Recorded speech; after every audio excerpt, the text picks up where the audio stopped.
Welcome friends. कल bank Nifty में किस तरीके से काम करेंगे एक बार उसके लिए बात करेंगे। और उससे पहले इस वीडियो के अंदर ये ना कंबाइंड वीडियो है, क्योंकि थंबनेल जो है ना वो इधर से उधर हो गया। जो एनालिसिस वाला थंबनेल था वो हो गया गायब, और जो ये थंबनेल अभी आप देख के आए हो ये एक्चुअली थंबनेल किसी और पे लगना था, बट वहाँ पे वो काम हुआ नहीं। एनीवे, चलिए, हमें तो थंबनेल से क्या करना, हमें तो खैर उसी से मतलब है कि मैं आपको चीज़ों को बता पाऊँ। तो इसमें आपको एनालिसिस भी बता दूंगा मैं कल के लिए, ठीक है, इंडेक्स में। और उसके अलावा मार्केट में आज का जो चार्ट है वो भी एक्सप्लेन मैं आपको कर दूंगा। तो सबसे पहले शुरुआत करते हैं एनालिसिस से। ठीक है, तो एनालिसिस से शुरुआत करते हैं। उसके बाद ये वाले लेवल, ये वाले लेवल, ये पूरे चार्ट यहाँ से लेके यहाँ तक, ये तो मेरे काम का नहीं है, तो मिट्टी है। ये पूरा चार्ट मैं आपको एक्सप्लेन करूंगा, ठीक है। और उसके बाद आपके लिए कुछ क्वेश्चन है, उसका जवाब आपको देना है। पहली बात, देखिए मार्केट में यहाँ से एक सेलिंग हुई है, और ये सेलिंग अच्छी खासी नीचे की तरफ आई है। क्या ये सेलिंग हुई है या जानबूझ के मोमेंटम नीचे लाया गया है, वो तो कल पता लग जाएगा। बहरहाल मार्केट की क्लोजिंग हुई है 51,389 के आसपास, यानी एडजस्टमेंट क्लोजिंग कुछ और होगी। मैं इस नंबर की बात कर रहा हूँ। अब यहाँ पे 500 का जो लेवल है, इस लेवल के नीचे जाके मार्केट ने क्लोज किया है। 500 का लेवल कहाँ है, ये रहा 500 का लेवल, यानी कि 500 के नीचे क्लोजिंग हुई। तो इस जगह पे ऐसी सेलिंग में हो सकता है कि पुट लेने वाले ज़्यादा यहाँ पे थैला भर भर के पुट लेके गए हों। तो जिस प्रकार की क्लोजिंग हुई है और जिस प्रकार मार्केट गिरा है, तो उम्मीद ये है कि कल मार्केट में एक गैप अप ओपन होना चाहिए, ठीक है। 250-300 पॉइंट का गैप अप ओपन होना चाहिए। अब होता है तो ठीक है, नहीं होगा तो कोई दिक्कत नहीं है। अगर इतना प्रोडिक्शन अच्छा होता तो मैं भी बीटीएस लेके चला जाता, लेकिन मैं एक अनुमान लगा के चल रहा हूँ कि जिस प्रकार की क्लोजिंग हुई है वहां पे मार्केट को गैप अप ओपन होना चाहिए। चलो, एक बात तो आपको समझ में आ गई। अब बात करते हैं चार्ट पे। यहाँ से जो सेलिंग हुई है ना, ये सेलिंग के बेस पर मार्केट में हम ऊपर के लेवल पे देख पा रहे हैं कि यहाँ पे सेलर ने अच्छा खासा यहाँ पे काम किया होगा। मार्केट जब गिरता है रिकवरी के बाद, फिर मार्केट जब जाता है, तो लोगों ने यहाँ पे फिबोनाची को भी लगाया होगा कि चलो 0.56 का लेवल है, सेल कर देते हैं। कुछ लोगों ने यहाँ पे भी सेल किया होगा, कुछ लोगों ने इसके यहाँ पे सेल किया होगा। फिर फर्दर मार्केट ऊपर गया तो कुछ लोग स्विंग पे काम करते हो, कुछ लोगों ने सेल किया होगा। तो मैं ये मान के चलता हूँ कि कल गैप अप खुलना चाहिए, और गैप अप खुलने के बाद मार्केट में क्या काम होगा तो वो बताता हूँ। देखिए सेलिंग, एक तो बात कंफर्म है कि यहाँ पे सेलर काम कर रहे हैं। रही बात नीचे के लेवल पे, तो नीचे हमारे पास कोई भी अभी डायरेक्ट एसएल नहीं है। अब जो भी एसएल मिलेंगे वो आपको 700, 800 या 500 के आसपास आपको मिलेंगे। यानी कि कौन सा लेवल के आसपास, ये जो लेवल आपको दिख रहा है ना 800 का, 500 का, यहाँ पे एसएल है, तो दूर एसएल पड़े हुए हैं, यानी कि डायरेक्ट एसएल हमारे चार्ट पे नहीं है। अब नीचे एसएल तो है नहीं हमारे पास, हमारे पास तो केवल ऊपर एसएल है। अब आप कहोगे कि सर 52,000 का लेवल, तो यहाँ पे 51,000 का लेवल तो सस्टेन है, इससे कोई मतलब नहीं है। ये यहाँ पे कोई इंपॉर्टेंट रोल अभी प्ले नहीं कर रहा है। जब मार्केट यहाँ पे घोड़े की तरह गिरता है ना ये, तो ये 51,000 और 52,000, यहाँ पे कोई आंख बंद करके बैठा नहीं रहता, सब लोग भाग लेते हैं। तो नीचे की तरफ कोई एसएल नहीं है, जो भी एसएल पड़ेंगे ऊपर की तरफ। तो कल हमारा व्यू क्या होना चाहिए। अब देखो, व्यू तो हमारा बाइंग का होना चाहिए, लेकिन अगर मार्केट गैप अप खुलता है इसी जोन पे 51,700 से 51,800 के रेंज में, इस पूरे रेंज में, मैंने रेंज पूरा मार्क नहीं किया है, मैंने केवल 51,703 मार्क किया हुआ है। 51,703 से 51,800 के बीच में कहीं पे भी मार्केट खुल के डाउन साइड आने लगता है, तो ये लोग अपना एसएल मार्केट को नहीं देंगे। उसके बाद मार्केट क्या करेगा, नीचे की तरफ आएगा, और नीचे की तरफ आने के बाद यानी कि हम क्या करेंगे, सेलिंग का प्लान कर सकते हैं। यहाँ पे अगर मार्केट यहाँ कहीं आएगा, हम सेलिंग का प्लान करेंगे, भैया अपने को सेल कर दो, यहाँ पे ये वाले जोन का हम टारगेट लेके चल लेंगे। तो यहाँ पे क्या हो गया, गैप अप की कंडीशन में सेलिंग का प्लान करेंगे अंटिल मार्केट ऊपर की तरफ ना चलता जाए। अगर बाइंग करना है, सपोज बाइंग करना है आपको, मार्केट ने गैप अप तो दे दिया, लेकिन मार्केट ने कोई बाइंग का अपॉर्चुनिटी दिया नहीं, यानी कि सेलिंग का अपॉर्चुनिटी दिया नहीं, मार्केट एकदम से गिर गया। अगर मार्केट गिर जाए तो सेलिंग तो करना ही करना है अंटिल मार्केट अपना स्विंग को पार ना कर दे। जब ये गिरावट यानी कि गैप डाउन खुलने, गैप अप खुलने के बाद मार्केट गिर गया, इस जगह के आसपास कहीं पे आके अगर मार्केट रिकवरी करता है, यहाँ से रिकवरी करता है और अपने स्विंग हाई को निकालता है, तो मैं क्या करूंगा, कॉल साइड में फिर से एक रिस्क लूंगा। जैसे कि कल का प्लान था कि हम कॉल साइड में बैठेंगे ओपनिंग के दौरान, तो 150 पॉइंट तो बिना मांगे मार्केट आपको दे देगा। बड़े टारगेट और बड़ी क्वांटिटी पे काम मत करना, क्योंकि मार्केट का कोई भरोसा नहीं कि किस लेवल से वो पलटी मारेगा। तो वो पलटी यहाँ पे ये वाली थी। अब आगे मैं आपको चीज़ों को समझाऊंगा तो थोड़ा सा और इसके बारे में भी समझ में आएगा। तो फिलहाल तो आप यहाँ पे चीज़ों को देख के चलो। तो गैप अप के अंदर बात कर लिया, फ्लैट वगैरह ओपन होता है, तो फ्लैट वगैरह ओपन होने के बाद मार्केट अगर नीचे चलना शुरू करता है, तो देखो कल तो मैं सेलिंग फिलहाल तो मैं करने वाला नहीं हूँ, ठीक है। सेलिंग का मेरा कोई मूड नहीं है। फ्लैट ओपनिंग में मार्केट सेलिंग में जाएगा तो मेरा कोई मूड नहीं है सेलिंग का। मैं कॉल साइड के सेटअप को ढूंढूंगा, मिल गया तो ठीक है, नहीं तो मार्केट गया ऐसे तैसे में, मुझे कोई मतलब नहीं मार्केट से। अगर मार्केट में फ्लैट ओपन होकर ऊपर चलने लगता है, तो क्या करेगा मार्केट, इन सेलर्स को निकालेगा, निकालने के बाद फर्दर फिर सेलिंग में आ जाएगा। तो मैं यहाँ पे क्या करूंगा, सेलिंग करूंगा।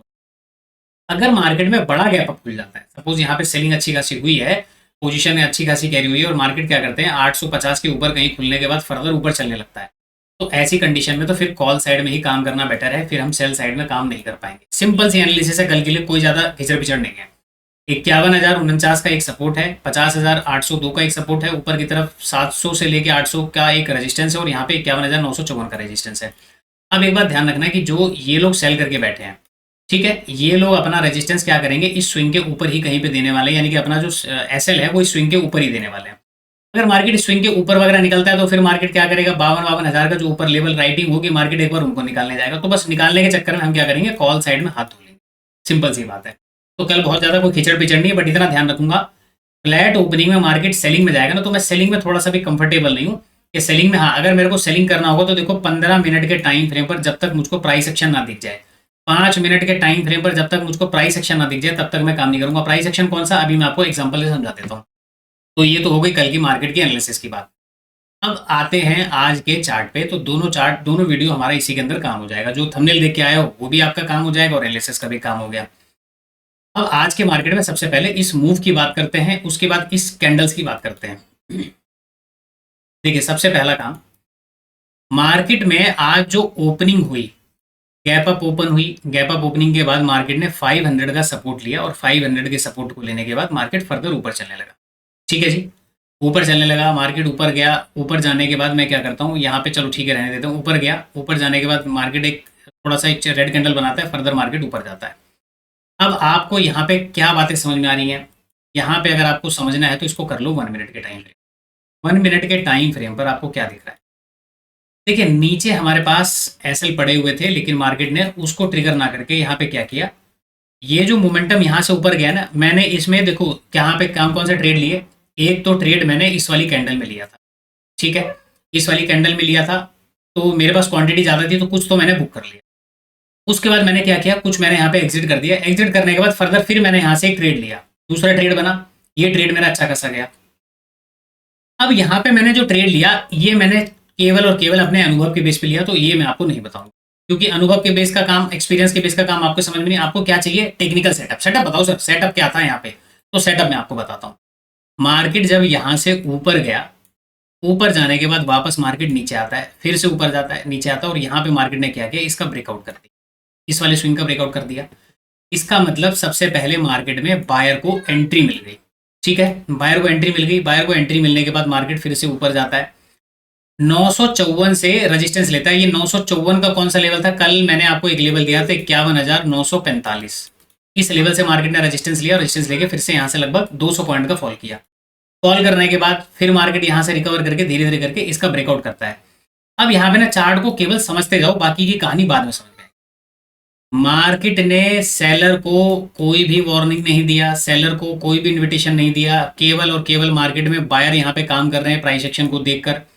बायर के बाद मार्केट क्या कर रहा है, 52,000 का लेवल मार्केट ने ब्रेकआउट कर दिया। 52,000 का लेवल डायरेक्ट ब्रेकआउट हो गया, 200 का लेवल था वो डायरेक्ट ब्रेकआउट हो गया, और ब्रेकआउट करके मार्केट फर्दर ऊपर चला गया। यहाँ तक तो कहानी सिंपल, अभी आपको समझ में आ रही है ना, कोई दिक्कत नहीं है। अब यहाँ पे चार्ट को थोड़ा सा और छोटा कर लेते हैं, 5 मिनट के टाइम फ्रेम पर चार्ट को करते हैं, और 5 मिनट के टाइम फ्रेम पर अब मैं यहाँ पे चार्ट में कुछ चीज़ें बताता हूँ। देखिए, एक तो मैंने जो मॉर्निंग में ट्रेड लिया वो ट्रेड अपना ठीक ठाक चला। उसके बाद यहाँ पे 945 का मेरा रेजिस्टेंस था, कल वाली वीडियो के अंदर जाके देखोगे, उस रेजिस्टेंस पे जाके मैंने एग्जिट कर दिया, वापस मैंने एंट्री बनाई थी। अब यहाँ पे एंट्री बनाने के पीछे का रीजन क्या था, देखो जब मार्केट 52,000 के पहले ही रेजिस्टेंस ले रहा है, ये कंटिन्यूएशन यहाँ से मार्केट गिरना शुरू हुआ, यहाँ तक मार्केट गिरा, 1 2 3, ये 3 कैंडल नीचे की तरफ आई। इस कंटिन्यूएशन को मार्केट में इस कैंडल ने ब्रेक किया, यानी कि कंटिन्यूएशन को क्या किया, रोक दिया, इस प्रकार से रुक गया। अगला 2 कैंडल फिर कोशिश करता है इस कंटिन्यूएशन को बरकरार रखने की, यहां से जो मार्केट गिरा था इसके बाद इसको फिर से बरकरार रखने की कोशिश करता है, लेकिन मार्केट क्या करता है, 2 कैंडल के बाद ही इसको पता लग गया कि मैं नीचे नहीं आने वाला, फिर से फर्दर मार्केट ऊपर चला जाता है, नीचे गया। अब यहाँ पे आप क्या करो, इस प्रकार से एक पैटर्न बना लो। कौन सा पैटर्न, ये वाला एक पैटर्न बना लो।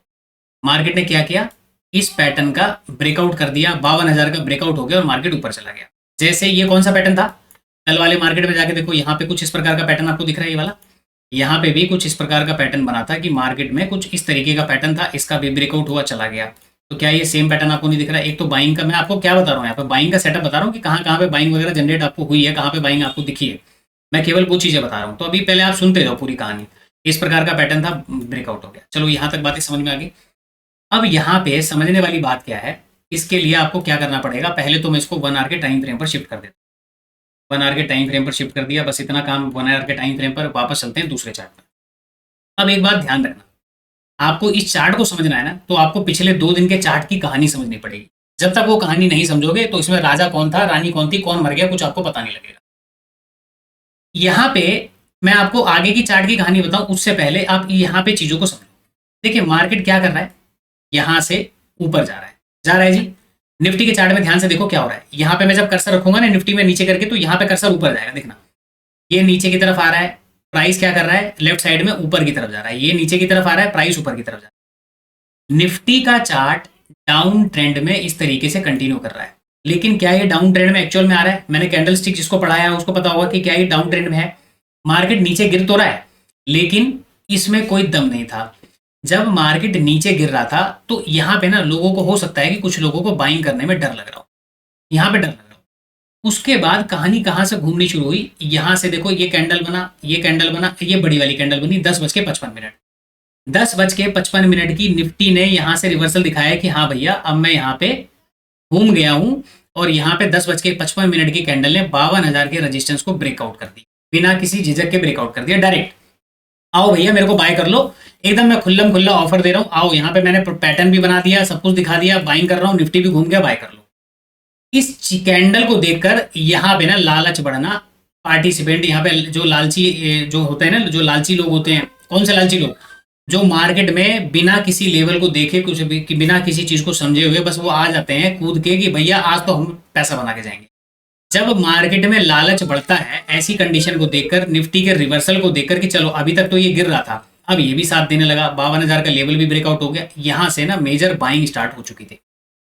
ये जो बाइंग स्टार्ट हुई, मार्केट ने क्या बोला, भैया थोड़ा सा ही जाऊंगा, मजा नहीं आएगा, एक काम करो 200 पे भी इसने थोड़ा सा कंसोलिडेट किया, फिर से इसका फर्दर ब्रेकआउट हो गया। तो 200 के पास भी नहीं रुका, 52,000 के पास भी नहीं रुका, जो यहाँ पे बायर बैठे उनको भी नहीं निकाला मार्केट ने, यहाँ जो बैठे उनको भी नहीं निकाला। मार्केट क्या कर रहा है, सबको बोल रहा है काम कर लो, आपके बहुत ईजी तरीके से काम हो गया, ठीक है। 935। अब यहाँ पे क्या था, जब ये मार्केट ऊपर गया तो अब आपको ये वाली चार्ट की कहानी समझ में आ गई। अब ये गिरने वाली कहानी मैं आपको समझाता हूँ।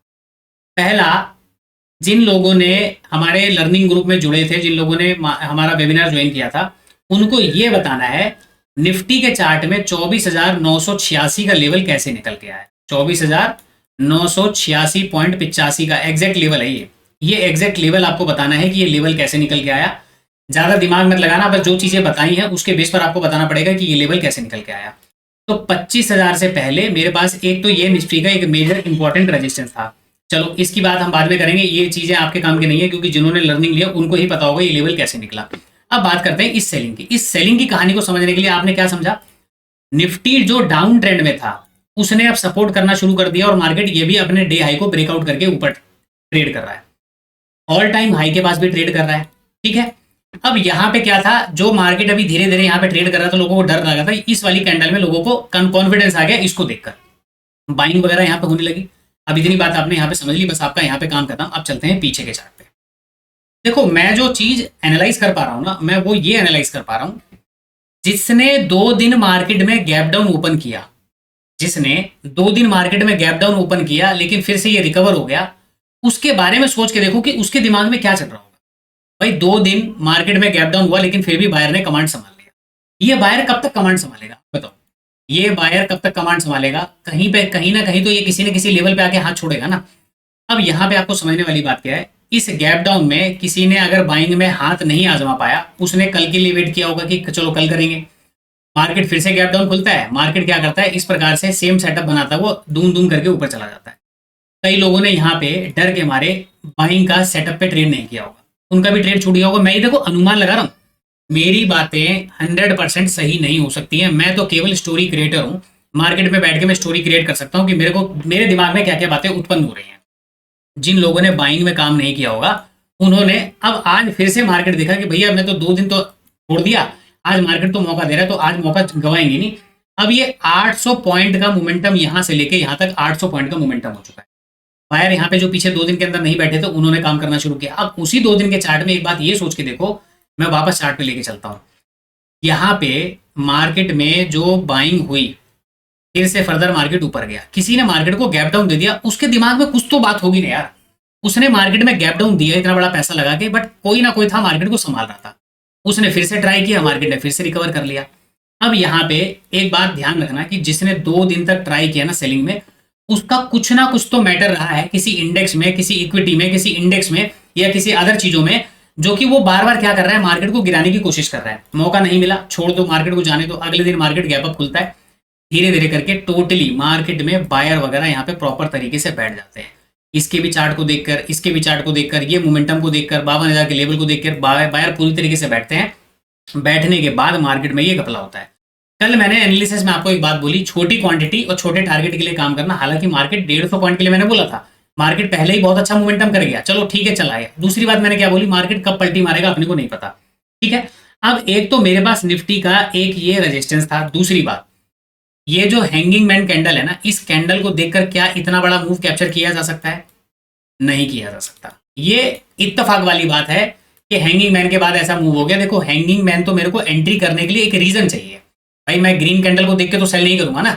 मैं यहाँ पे केवल यहाँ पे आके 2 ग्रीन कैंडल बन गई, मैं इसको देख के तो सेल नहीं करूंगा ना। मुझको सेलिंग करने के लिए एक बेस्ट कैंडल चाहिए, वो बेस्ट कैंडल मेरे को हैंगिंग मैन मिल गया। ये इत्तेफाक वाली बात हो सकती है। चलो जी, हैंगिंग मैन। अब आपको क्या लगता है कि केवल हैंगिंग मैन को देखकर मैंने सेल कर दिया? पीछे की कहानी मेरे दिमाग में थी। दूसरा, 1 आवर के टाइम फ्रेम पर आ जाओ। 1 आवर के टाइम फ्रेम पर ये चार्ट है, यहाँ पे क्या चल रहा है, मार्केट बार बार इस तरीके से, देखो यहाँ पे ना इस तरीके का मोमेंटम करता हुआ आ रहा है, पहली बात। दूसरी बात, यहां से लेके यहां तक मार्केट ने लगभग 1900 पॉइंट का मोमेंटम कर दिया, वो भी एकदम खड़ा। और ये खड़ा मोमेंटम जो है ना, हर बार देखो सक्सेसफुल नहीं होता। या तो ये खड़ा मोमेंटम हुआ है तो मार्केट यहाँ पे सस्टेन करेगा, तब अगला मूव करेगा। अगर ये खड़ा मोमेंटम हुआ है, मार्केट सस्टेन नहीं करेगा, मार्केट गिर जाएगा। पीछे कई बार हुआ है, पीछे 2000 पॉइंट की रैली हुई, मार्केट में करेक्शन हो गया। जैसे ये वाला रैली हुआ, यहाँ पे अच्छा खासा करेक्शन हो गया, लेकिन ये करेक्शन एक दिन में नहीं था, यहाँ पे 3-4 दिन को मिला के करेक्शन था। तो मैं क्या मान के चलता हूँ, 1 आवर के टाइम फ्रेम पर जब भी मुझको ऐसा ट्रेड मिलता है तो मैं कोई जोन ढूंढता हूँ, कोई इस प्रकार का ट्रेंड लाइन मिलता जुलता मिल जाए आसपास, कोई मार्केट में भयंकर कोई सेलिंग जोन मिल जाए जहां पे मार्केट ने बहुत टाइम पास किया हो। ये वहां पे कोई फिबोनाची का लेवल, जैसे इस वाले लेवल से इस वाले लेवल को मैं मार्क कर रहा हूँ, तो मेरे पास ये वाला लेवल निकल के आता है 0.61 एरिया, कि चलो मार्केट यहाँ तक आया, कुछ ना कुछ तो सेलिंग मिलेगा ना। मैं बस ये बातों को सोचकर मैं यहाँ पे काम करने की कोशिश कर रहा था। हैंगिंग मैन कैंडल केवल इत्तेफाक वाली बात है कि वो एंट्री बनाने के लिए मेरे को चाहिए था, तो वो एक रीजन मिल गया। केवल हैंगिंग मैन को देखकर मैंने सेल नहीं किया। अब बात करते हैं इतने बड़े फर्दर मूव की। देखो मैंने अपना टारगेट पहला लगाया था ये वाला, पहला लगाया था ये वाला, दूसरा लगाया था ये वाला, और उसके बाद मैंने बोला फ्लो में चलेगा तो मैक्सिमम 762, 780 या 800 का लेवल मिल जाएगा, इससे ज्यादा क्या मिलेगा। तो मेरी तो उम्मीद केवल ये थी, पीछे के सारे सिनेरियो को पढ़ने के बाद, कि हाँ मार्केट में ना एक सेलिंग तो मिलनी चाहिए। पीछे से जो 2 दिन गैप डाउन देके गया ना, वो कहीं ना कहीं घबराए घूम रहा होगा, वो कुछ ना कुछ तो कांड करेगा। और जब निफ्टी भी चलना शुरू कर गया, साइकोलॉजिकल यहाँ पे चेंज हो गया, इमोशन चेंज हो गया, और उसी के इमोशंस के बेस पर मार्केट ने काम किया, जो कि मैंने कल एसएल हंटिंग की वीडियो नंबर 8 आप लोगों के लिए अपलोड किया। उसमें मैंने आपको बताया कुछ चीजें, कि मार्केट जब इमोशनली चलने लगता है, जब मार्केट साइकोलॉजिकली चलने लगता है, तो उस जगह पे आपके लेवल्स काम नहीं आते। वहां पे मैंने जैसे कल के एनालिसिस में क्या बोला, भैया 52,000 का लेवल, 500 का लेवल, कल कोई भी लेवल काम नहीं आने वाला। कल मार्केट क्या करेगा, केवल इमोशनली काम करेगा। क्या ये बातें मैंने नहीं बोली थी? कल के एनालिसिस में जाकर देख लेना, चैनल पे वीडियो पड़ा हुआ है, उसके अंदर मैंने क्लियर बोला कि लेवल्स पे काम नहीं होना। कल मार्केट केवल इमोशनली काम करेगा, और वो इमोशनली देखो मार्केट बाइंग साइड भी किया और सेलिंग साइड भी किया। ये इमोशंस के साथ काम हुआ। यहाँ पे मार्केट ने जिनकी साइकोलॉजी को चेंज किया ना, उनके साथ मार्केट ने खेला है।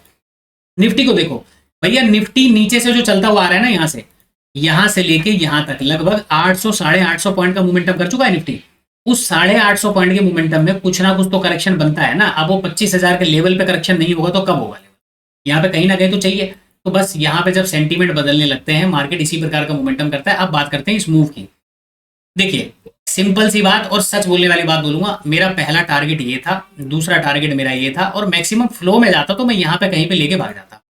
वो इत्तेफाक वाली बात मान लो, मैंने एंट्री बनाई, एंट्री बनाने के बाद मैंने अपना स्टॉप लॉस लगा दिया कि भैया 80 पॉइंट मैं और देने को तैयार हूं, क्योंकि मैंने मॉर्निंग में यहाँ पे प्रीमियम कमाए हैं, 80 रुपए देके चला जाऊंगा। मेरे को थोड़ा सा काम था, मैं नीचे चला गया, उसके बाद तो मार्केट गिर गया। अगर मैं बैठा होता ना, तो यहाँ पे मैं इंतजार नहीं करता इस वाले मूव का, मैं एग्जिट कर चुका होता।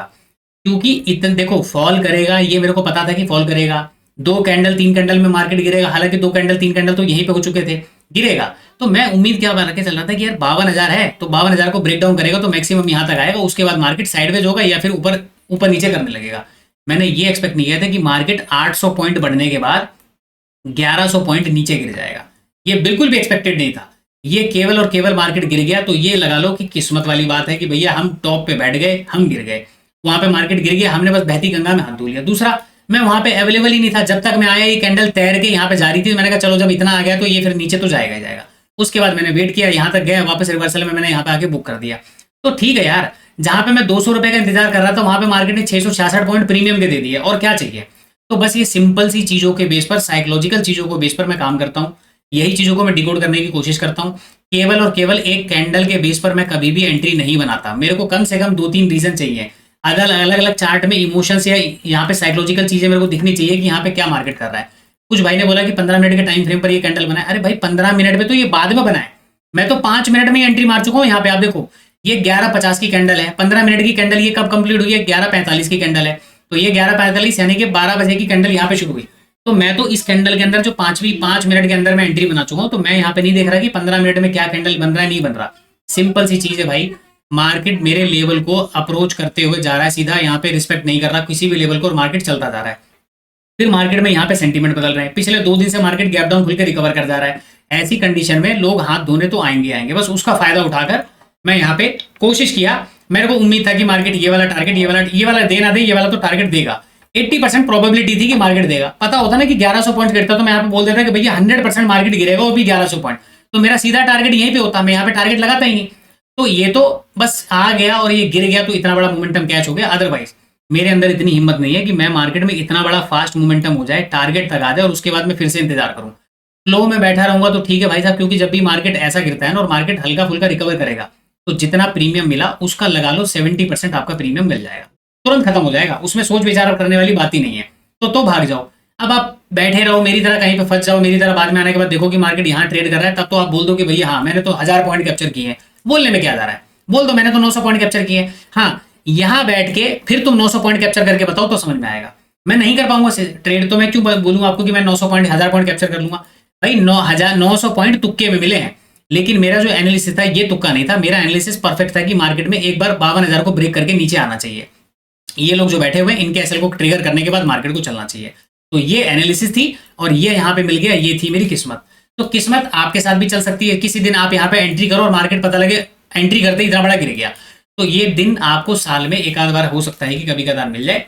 फिलहाल 2 सालों में शायद ऐसा पहली बार हुआ कि 900 पॉइंट डायरेक्टली मार्केट ने इतना बड़ा मोमेंटम दिया, यानी कि 600 पॉइंट 600-650 पॉइंट का प्रीमियम मैंने कैप्चर किया।